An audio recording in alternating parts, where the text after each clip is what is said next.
इस कहानी की शुरुआत में एक राज्य के राजा को दिखाया जाता है जो अपने भाई के साथ कहीं जा रहा होता है और तभी एक बच्चे की वजह से कुछ सिपाही गिर जाते हैं। सबको बहुत गुस्सा आता है और जब सिपाही उस बच्चे को सजा देने वाले होते हैं तभी उसका एक दूसरा दोस्त आता है जिसका नाम डेस्टन है, जो बड़ी बहादुरी से अपने दोस्त को बचाकर वहाँ से भागने लगता है।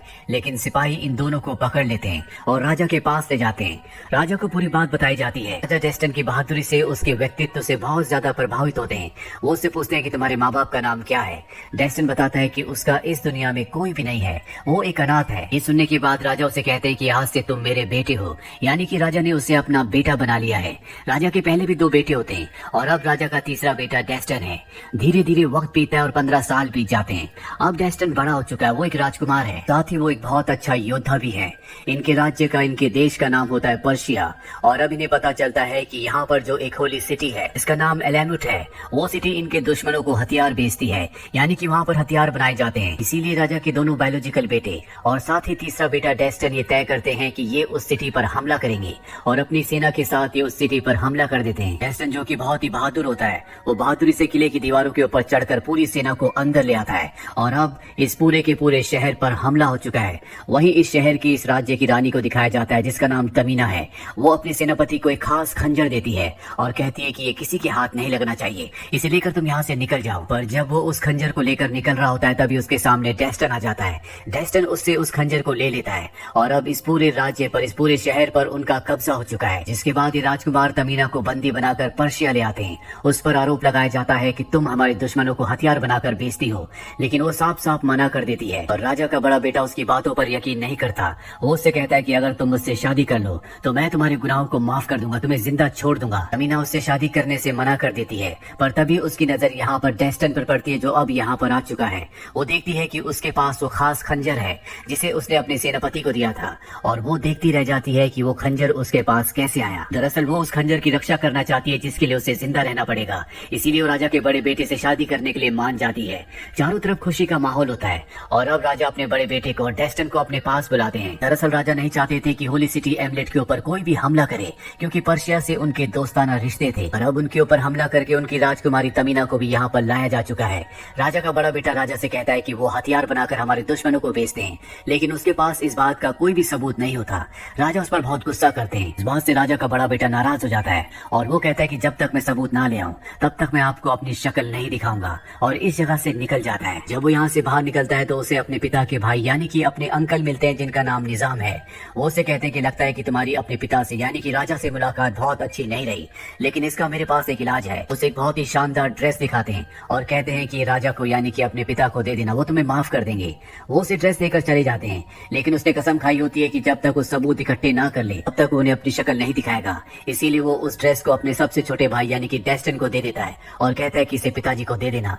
साथ ही उन्हें ये भी बता देना कि मैं तमीना से शादी करने वाला हूँ। अपने भाई की बात मानकर वो राजा के यानी कि अपने पिता के पास जाता है और उन्हें वो शानदार तोहफा देता है, जिसे राजा उसी वक्त पहन लेते हैं। साथ ही वो राजा को ये भी बताता है कि मेरा बड़ा भाई यानी कि आपका बड़ा बेटा तमीना से शादी करने वाला है। राजा कहते हैं कि पहले उसकी कई सारी रानियां हैं, तमीना की शादी उससे नहीं बल्कि तुमसे होनी चाहिए। यहाँ पर हर कोई इस बात को सुनकर खुश होता है, पर तभी राजा को कुछ होने लगता है। दरअसल जो ड्रेस राजा को दिया गया होता है उसके अंदर जहर होता है और कुछ ही देर में उनकी मृत्यु हो जाती है। हालांकि राजा के दूसरे बेटे ने उनकी मदद करने की, उन्हें बचाने की कोशिश भी की होती है, लेकिन इस कोशिश में उसके भी हाथ जल जाते हैं और अब उसे लगता है कि डेस्टन ने उसके पिता को मारा है। वो डेस्टन को मारने का आदेश देता है, लेकिन तभी राजकुमारी तमीना डेस्टन को लेकर यहाँ से निकल जाती है। वो उसे बताती है कि तुम्हारे खिलाफ साजिश की गई है। वहीं राजा का बड़ा बेटा जो राज्य छोड़कर जा चुका होता है उसे खबर मिल जाती है कि राजा की मृत्यु हो चुकी है और उसके पीछे डेस्टन का हाथ है। हालांकि उसे इसके अलावा कुछ भी नहीं पता होता।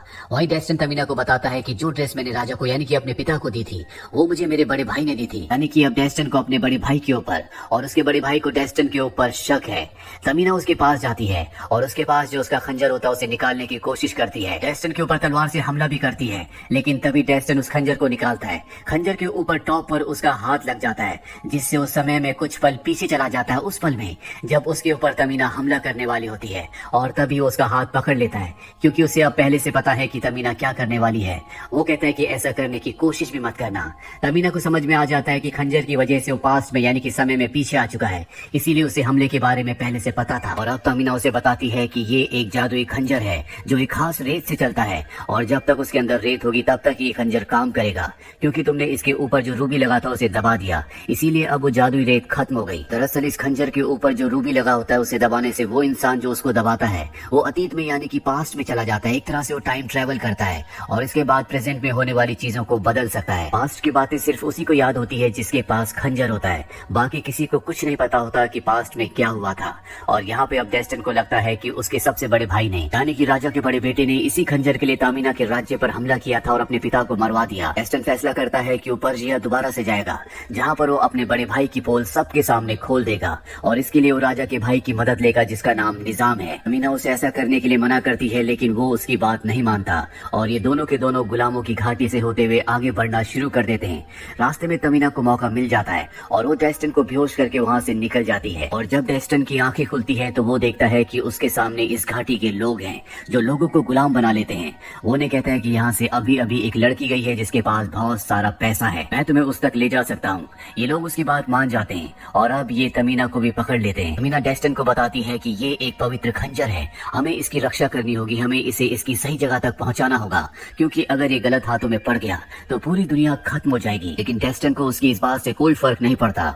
अब ये दोनों के दोनों गुलाम बन चुके हैं लेकिन किसी तरह से दोनों इस जगह से भाग जाते हैं। डेस्टिन एक बार फिर से पर्शिया पहुंच जाता है जहाँ पर वो अपने अंकल से यानी कि निजाम से मिलता है। उन्हें सारी सच्चाई बता देता है कि किस तरह से मेरे बड़े भाई ने अपने पिता का कत्ल किया और अपनी ईमानदारी सच्चाई को बयां करने के लिए वो उन्हें उस खंजर को दे देता है। और जब वो कपड़ा खोलते हैं तो देखते हैं कि उसके अंदर खंजर नहीं होता। दरअसल तमीना ने खंजर निकाल लिया होता है और अब वो खंजर लेने के लिए जाना चाहता है लेकिन तभी वो देखता है कि निजाम के हाथ जले हुए हैं। उनसे पूछता है कि आपके हाथ कैसे जले। निजाम बताता है कि जिस कपड़े से राजा की मौत हुई थी जब मैं उस कपड़े को निकाल रहा था तो मेरे हाथ जल गए। डेस्टिन को याद आता है कि उस वक्त निजाम वहाँ पर था ही नहीं और वो समझ जाता है कि राजा को मारने वाला उसका बड़ा भाई यानी कि राजा का बड़ा बेटा नहीं बल्कि निजाम है। निजाम उसके ऊपर सैनिकों से हमला करवा देता है क्योंकि उसे समझ में आ चुका है कि डेस्टिन को पूरी सच्चाई का पता चल चुका है। पर डेस्टिन बड़ी बहादुरी से यहाँ से निकल जाता है। राजा का छोटा बेटा भी उस पर हमला करता है। हालांकि वो उसे समझाने की कोशिश करता है लेकिन उसे लगता है कि उसके पिता को मारने वाला डेस्टिन है। डेस्टिन उसे बेहोश करके यहाँ से निकल जाता है और तमीना के पास पहुंच जाता है और अब तमीना उसे सारा सच बताती है कि आज से कई हजारों साल पहले देवता ने एक बहुत ही खतरनाक सैंडस्टॉर्म बनाया था क्योंकि वो इंसानियत को खत्म करना चाहते थे। लेकिन उस तूफान के बीच में एक बच्ची आ गई जिसने अपना सेक्रीफाइस करने की कोशिश की ताकि वो इंसानों को बचा सके। देवता उससे खुश हो गए और उन्होंने सैंड को एक ग्लास के अंदर बंद कर दिया और साथ ही उसे ये खंजर भी दिया गया जिस खंजर के अंदर बहुत सारी शक्तियां हैं जिससे पूरी दुनिया को खत्म किया जा सकता है। साथ ही इससे पास्ट में जाकर किसी भी घटना को बदल सकता है और अगर इंसान पास्ट में बहुत पीछे चला गया तो एक बार फिर से वो सैंडस्टॉर्म आ जाएगा जिससे पूरी दुनिया इंसानियत खत्म हो जाएगी। यहाँ पर डेस्टिन को पूरा सच पता चल जाता है कि निजाम इस खंजर को पाना चाहता है ताकि पास्ट में जाकर वो राजा को मार दे और शुरू से और हमेशा से वो राजा बने। दरअसल निजाम को भी ये बात पता नहीं होती कि पास्ट में बहुत पीछे जाने से तूफान दोबारा से आ सकता है। डेस्टिन को समझ में आ चुका है कि ये जादुई खंजर कितना बेशकीमती है, इसे इसकी सही जगह पर रखना होगा जो कि एक प्राचीन मंदिर है। इसीलिए तमीना की मदद करने के लिए मान जाता है और जब ये अपने सफर पर खंजर को वापस रखने के लिए जा रहे होते हैं गुलामों की घाटी का सरदार जिसने पहले भी इन्हें बंदी बनाया था वो इन तक पहुंच जाता है और इनको पकड़ लिया जाता है। अब रात को ये रेगिस्तान में होते हैं और तभी यहाँ पर निजाम के कुछ खास लोग जो कि बहुत ही खतरनाक योद्धा है अपने सांपों को इनके ऊपर छोड़ देते हैं। डेस्टिन यहाँ पर खंजर को लेकर जिसके अंदर दोबारा से तमीना के पास जो थोड़ी सी रेत थी वो डाल दी गई थी पास में जाकर सभी सांपों की पोजीशन को देख लेता है और उन सब को मार देता है। यहाँ पर गुलामों का जो सरदार होता है उसे बताया जाता है कि ये खंजर बहुत बेशकीमती है और हमें इसे हिंदू कुश की पहाड़ियों में उस मंदिर में वापस रखना होगा जहाँ से निकल गया था। अब वो भी इनकी मदद करने के लिए मान जाता है और जब ये सब वहाँ पर पहुँचते हैं तो देखते हैं कि वहाँ पर जो लोग होते हैं उन्हें पहले से मार दिया गया है। दरअसल निजाम ने जिन लोगों को यहाँ पर इन सबको मारने के लिए खंजर वापस लेने के लिए भेजा था जिन्होंने रात को इनके ऊपर सांप छोड़े थे वो पहले यहाँ पर पहुँच गए होते हैं। उन्होंने यहाँ पर सबको मार दिया है। यहाँ पर राजा का बेटा भी अपनी सेना की टुकड़ी के साथ पहुँच जाता है। उसे लगता है कि डेस्टिन ने ही उसके पिता को मारा था इसीलिए वो उसे बंदी बनाकर अपने राज्य वापस ले जाना चाहता है। पर डेस्टिन किसी तरह से उसे यकीन दिला देता है कि ये सब उसने नहीं बल्कि निजाम ने किया है। इससे पहले कि ये कुछ और बात करते निजाम के लोग इनके ऊपर हमला कर देते हैं जिससे राजा का छोटा बेटा बहुत बुरी तरह से जख्मी हो जाता है। गुलामों का जो लीडर होता है वो अपने लोगों के साथ उनके ऊपर हमला कर देता है और इस मौके का फायदा उठाकर तमीना गुफाओं के अंदर चली जाती है जहाँ पर इस खंजर की असली जगह है। वहाँ पर डेस्टिन भी पहुंच जाता है और वो तमीना को ऐसा करने से मना करता है क्योंकि हो सकता है ऐसा करने से उसकी जान चली जाए। दरअसल अब ये दोनों एक दूसरे से प्यार करते हैं और एक साथ इस खंजर को रखने का तय करते हैं। पर इससे पहले कि ये ऐसा करते निजाम का एक आदमी इनके ऊपर हमला कर देता है जिससे तमीना बेहोश हो जाती है और उसके हाथ से खंजर नीचे गिर जाता है। डेस्टिन उसका मुकाबला करता है। यहाँ पर निजाम का एक और आदमी होता है जो सांपों को पूरी तरह से कंट्रोल करता है और वो सांप की मदद से उस खंजर को हासिल कर लेता है। डेस्टन से अब भी निजाम का योद्धा लड़ रहा होता है और इससे पहले कि वो डेस्टन को मारता, यहाँ पर राजा का जो छोटा बेटा होता है जो बुरी तरह से जख्मी हो गया था, वो उसे मारकर डेस्टन को बचा लेता है। इसके बाद उसकी भी मृत्यु हो जाती है। वहीं दूसरी तरफ हमें निजाम को दिखाया जाता है जिस तक अब खंजर पहुंच चुका है। डेस्टन उसे खंजर का इस्तेमाल करने से रोकना चाहता है, साथ ही राजा के बड़े बेटे को उसकी असलियत बताना चाहता है। इसीलिए अपने सभी साथियों के साथ वो राज्य में पहुंच जाता है। यहाँ पर गुलामों के सरदार का जो राइट हैंड होता है, जो कि बहुत ही अच्छा योद्धा है, वो खंजर को चुराने के लिए जाता है। और जब वो खंजर के पास पहुंचता है तो वहाँ पर निजाम का आदमी पहले से होता है। इन दोनों के बीच में खतरनाक फाइट होती है, लेकिन लुटेरों के सरदार का राइट हैंड किसी तरह से खंजर को हासिल करके डेस्टन तक पहुंचा देता है। हालांकि इसमें उसकी मौत भी हो जाती है। अब खंजर डेस्टन के पास वापस आ चुका है, इसीलिए वो अपने बड़े भाई यानी कि राजा के बड़े बेटे के पास जाता है। लेकिन उसे ऐसा लगता है कि डेस्टन ने उसके पिता का यानी कि राजा का कत्ल किया है, इसीलिए वो उसे गुनहगार समझता है। डेस्टन निजाम की पूरी सच्चाई उससे बता देता है,